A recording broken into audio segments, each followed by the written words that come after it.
સર્વેને ગણતંત્ર દિવસની હાર્દિક શુભકામના। 26મી જાન્યુઆરી 2026માં આપણે 77માં ગણતંત્ર દિવસની ઉજવણી કરવા જઈ રહ્યા મિત્રો, 26મી જાન્યુઆરી પ્રજાસત્તાક દિન નિમિત્તે આજે હું મારી દૈનિક નોંધપોથીમાં આપણી આન બાન અને શાન એવા તિરંગાનું ચિત્ર દોરવાનો પ્રયત્ન કરું છું।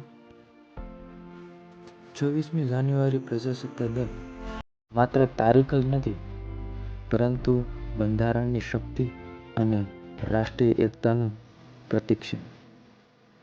આજના દિને એટલે કે 26મી જાન્યુઆરી 1950માં આપણા દેશનું ભારતનું બંધારણ અમલમાં આવ્યું અને ભારત એક સાર્વભૌમ સમાજવાદી અને લોકશાહી પ્રજાસત્તાક રાજ્ય બન્યું। વિશ્વનું સૌથી મોટું લિખિત બંધારણ ભારતનું બંધારણ છે।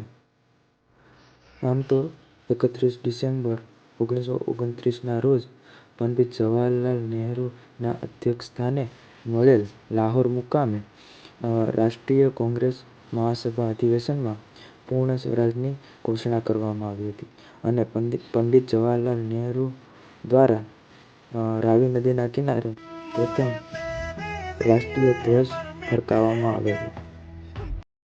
પરંતુ અંગ્રેજોએ આ ઘોષણાને ધ્યાને ન લીધી। પછી ઘણા આંદોલનો થયા, આઝાદી માટેની લડત લડાઈ, ઘણા વીરોએ પોતાના પ્રાણ ન્યોછાવર કર્યા અને અંતે 15 ઓગસ્ટ 1947ના રોજ ભારત દેશને આઝાદી મળી। ભારત દેશ આઝાદ તો થઈ ગયું, પરંતુ તેને પોતાનું કાયમી બંધારણ નહોતું, એટલા માટે બંધારણ ઘડવાની જરૂર પડી। બંધારણના ઘડવૈયા એવા ડૉ.